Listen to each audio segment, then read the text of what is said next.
Hey everybody, welcome to another fabulous edition of the Peanut Butter Promise Power Encouragement Podcast. My name's Steve. I'm Charlene. And I'm Dayton. And I got a great story here. We're going to be talking about the admiration and blessings of the law of practice, okay? And every time we talk about practice, I always bring up golf because I'm not a good golfer. So I wanted to tell you about this guy who loved to golf. And he was on the course, and he's at number 8 there at Thornberry or whatever, and he's about to tee off, and all of a sudden he sees this funeral procession coming. And he stopped, and he put his golf hat over his heart, and his partner said, "My goodness, you have real reverence for the dead." He said, "Well, yes, we'd have been married 45 years tomorrow." Terrible. Oh, gee. I know, that's right up there with that terrible priorities one, which reminds me of the pastor. Didn't want to preach one morning, so he gets his golf clubs and he says, "Oh, I wonder if I should go golfing," whatever. Anyway, he gets in his car and the elder board calls him in and says, "Hey, dude, you were on the golf course, were you?" He says, "I was not, and I got the fish to prove it." Anyway, a couple of pastor jokes there. But anyway, what is the peanut butter promise? The peanut butter promise says that you were born with every talent, ability, and gift, the necessary desire to fulfill a God-given purpose. Dayton has one, Charlene has one, I do. But more importantly, so do you. Whether you feel like it or not, it's not about feelings, it's about faith. And that's a whole nother show. Mm-hmm. The second part of the trifecta of the peanut butter promise says that just as peanut butter was to meet jelly and make a great sandwich, people called peanut butter promise partners will come into your life to help you achieve your dreams and your goals. Because one thing we know is we can't do it on our own. We've spent an awful long time in our early years, hopefully, where we learned we can't do it on our own. Lastly, those dreams and desires that you've had in your heart, if they're a part of your purpose, if they're congruent or in agreement with your purpose, it's not a matter of if, but when they will come true. Right. It happened for Dayton, it happened for Charlene, and it happened for me. So we just want to comfort you with that. You want more information, go to peanutbutterpromise.com. I want to talk today about the admiration and blessings of the law of practice. In the spirit of someone who's in the process of fulfilling their purpose with passion, we learn that in order to be good at what we're doing, we need to practice. When I think of practice, I think of basketball practice when they made us do wind sprints and they made us do this and that. Remember, our young bodies were in the weight room or whatever it is. Sure. Work, work, work. And it doesn't really make any sense. It didn't make sense to me why Mr. Hilgendorf was, pushing us like that till that Friday night game. And it's the fourth quarter, 3 minutes left. It's 77-77. And all of a sudden you needed a full court press. And when you're doing that and you're able to go smoothly and you weren't breathing hard, is it just me or do we not appreciate the hard work and the practice involved until those opportunities come to apply them? Is that just me? Right. I mean, you really have to have foresight to appreciate running up and down a basketball court without scoring baskets. I mean, the fun part of basketball is shooting hoops, right? Right. Getting the rebound, playing, shoulder to shoulder, running up and down the court's not fun. Mm-hmm. But that's what helps you win in the end is that stamina that your coach knew about. But as a kid, same with me on the soccer field. Like, why? We just run. Guess what you do in soccer? You run a lot. So it made sense after the fact. You realize that. But, So in soccer, how do you learn how to do that dribbling thing? And did you learn how to kick that thing from one leg to the other? Yeah, well, practice. You do it over and over and over until I was never great at it. But you learned how to do it. But I didn't practice. There were the guys that were good at it were the guys who went home after practice and kept juggling the ball and kept doing that and doing their footwork and practicing. So even when you're practicing with the team, those who got really good at it practiced even more than that and went on and did it at their own pace. Cool. Sometimes show me how they do that where they spin it and it hooks around the goalie and goes in. Charlene, what do you think of when you think of practice? I think about the times that I was asked to sing for special music at certain places, either, weddings, funerals, whatever it was, at church. And I would have to, for hours, practice a song, as to learn it. I mean, it wasn't just I could pick up the song and, okay, I can sing that and just read the words and sing it in front of people. No, I had to learn it so I wasn't using the words, and I wasn't, I could hear the music and I could sing along with it. And it was practice. It was hours. I mean, I remember one day being in my room and I was in there for like 5 or 6 hours, didn't even realize I was in that long. But by the time I got done, I knew that song and I could sing it. And the beauty of it is you can tell when people practice and when they don't when they're singing. The ones who have the music right in front of them and have to read it all the time didn't really practice real good. The ones who memorize that music and could actually hear it. And so, and the same with our band. I had a group of people that played instruments for me, and my guitar player was really, really good. And he didn't know he was that good. When he first brought his guitar to me, because he told me, I play the guitar. And I said, well, why don't you bring it to me? I'd like to hear it because I love guitar.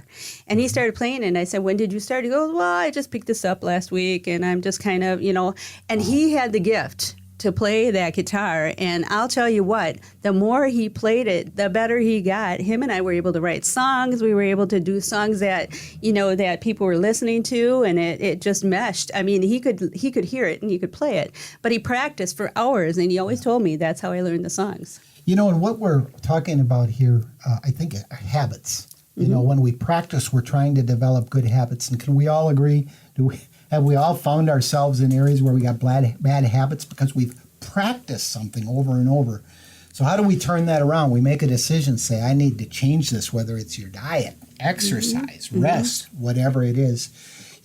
Someone said practice makes perfect. And in our part of the country, there was a guy by the name of Vince Lombardi who coached the Green Bay Packers. And he said, it's not practice that makes perfect. It's perfect practice that makes perfect. Now, that was a little harsh. Yeah. I don't want to think that I have to do everything perfect because I'm not going to do that. But it's about doing that activity and doing it over and over. And as I'm sitting here, I'm just thinking of all the different things we talk about. You can bring the principle of excellence in here. You bring in the principle of self-discipline. Mm-hmm. And let's just talk about self-discipline for a moment as far as the practice. Can we all agree, and from your industry, we're all in this arena right now where we're trying to help with personal development and potential. Sure. Would you agree that the people that you admired in your field they were oozed with self-discipline and the law of practice? So talk about, there's talent, like you're talking about with your guitar player. I've had several people come through my radio stations in the past that were super talented people, but they didn't have the discipline. So they didn't have the habits of coming in to work on time, right, preparing for their show properly, doing the things that would make them super successful. Super talented people, but they couldn't get to that next level because they couldn't get their habits down and get that focus that they needed. So it definitely, just because you're talented doesn't mean you're successful. There's a big difference there. I'll take a shot at that, but Charlene, what are you thinking? Well, I'm thinking about this, that, the reason we have bad habits is because we got lazy and we decided to react or respond to a way of doing things the easy way. And it comes to that point, like you said, when you're at home, it's different. But when you're out in the workforce and you're working for somebody, they're going to pay you for what you do. And so you're going to have to change a few of those habits. You have to give and take. So what you have to do is put your mindset to, I'm here to serve and I'm going to do my best. So to do my best, I'm going to have to stop taking breaks every 5 minutes. I'm going to have to put my whole heart into it instead of just, trying to, when somebody's training you to do something, you're paying attention to them and you're taking notes. I remember when I first started working on the workforce, I took notes when somebody was talking to me. Why? Because I didn't want to forget what they said, because I was there to work and I knew I was getting a paycheck in the end. So my way of doing things changed. I grabbed a piece of paper and a pen, then I applied it.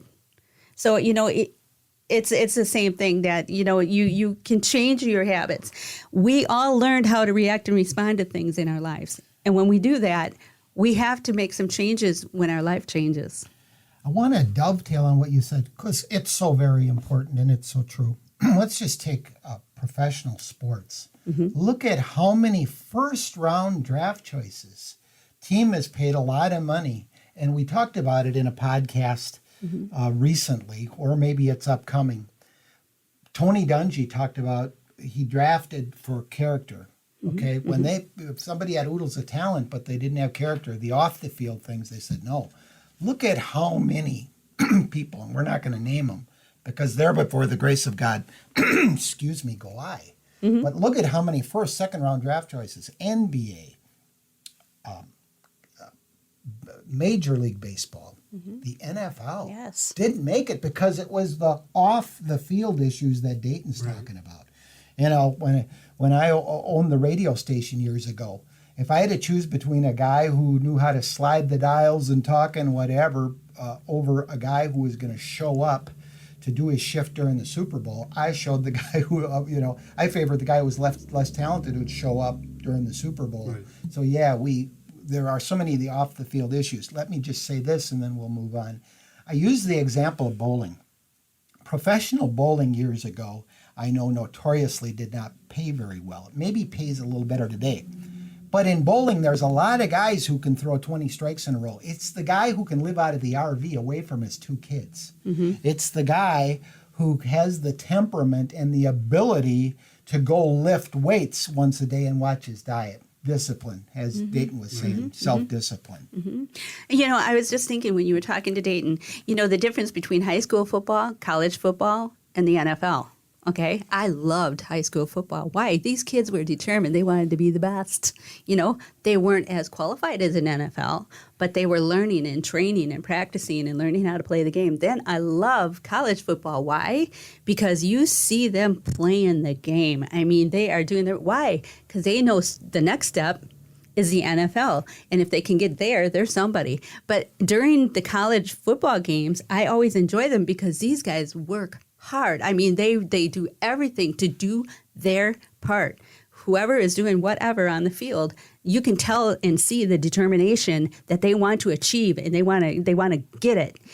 By the time you get to the NFL, you see now there's something different. They've learned it differently now. They've done this, in high school, they're all excited and they want to be a football player. And then in college, they're in football and they're determined to be an NFL player. And then once they get to NFL, well, I see change. I see difference. The ones that come in that can really play.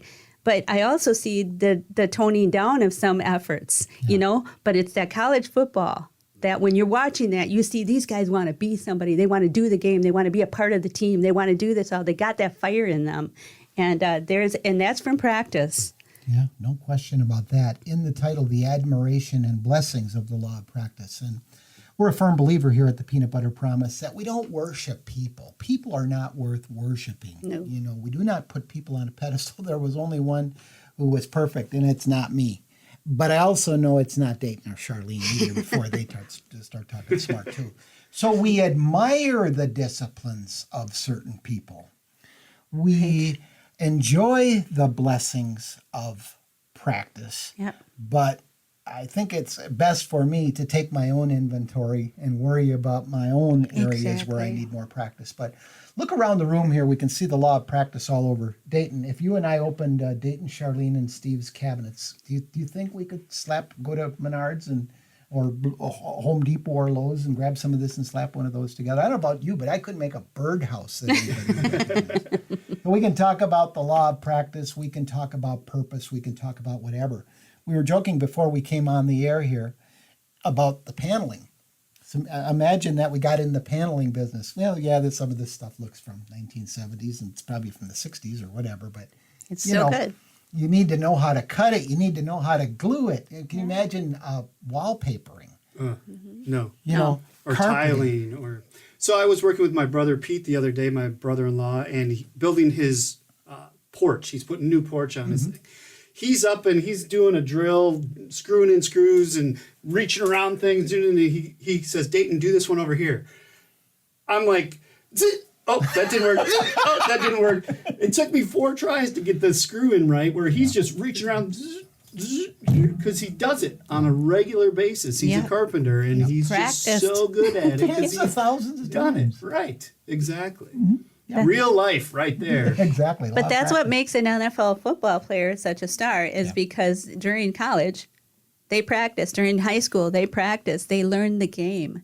They wanted to become that. And so by the time they're in the NFL, they have had years of training and the ability to play the game. I mean, I could never be a quarterback, but that's not my thing either. But the quarterback that is a good one is because that's what he did all the time. He threw that ball. You know, I always think of one of the most beneficial things that I did as far as practice was taking typing. Oh, yeah. Because, you know, I watch people sing and they play guitar or piano. I was talking to Charlene yesterday in preparation for this, and I thought, how do people do that? Yeah. And I do recall in part of writing the Peanut Butter Promise book, I do recall one day having a terrible headache, writing some stuff and talking to Charlene at the same time. Yep. So it is incredible what the law of practice, muscle memory, and the reaches and things. So I'm always really, really aware, I guess, of the law of practice and the blessing. So if there's something that you don't like about what you're doing, what's the action step here today? The action step is you're not stuck with you and your bad habits. You can change them. You can do what you need to do. You know, I had a prayer one time because when I was younger, and some of you are in this place, I know you are, I had a big mouth. I mean, if somebody said something, I said it right back. I came right back with an answer, you know, and I had the ability to rip one up and down. But the thing was is that I'd say, God, please help me to keep my big mouth shut. And I remember I was praying quietly one day and I could hear the voice say inside of my spirit, my heart, I'm not going to shut your mouth. I'm going to change the way you use it. Wow. And here I am today. Yeah, and we're glad that you are today. This has been the Peanut Butter Promise Power Encouragement Podcast, and we have certain places where you can chime in. We love to hear your comments. Yes. We're on Instagram, Facebook, Twitter. Podbean is where you'll find the podcast, and YouTube for the video version of it as well. Yeah, no, we always enjoy spending time with you, and we'll get together real soon. But make sure if you know of someone besides yourself who needs encouragement, to get them to tune in. He's Dayton, she's Charlene, I'm Steve. Until next time, make it a fantastic Peanut Butter Promise Day.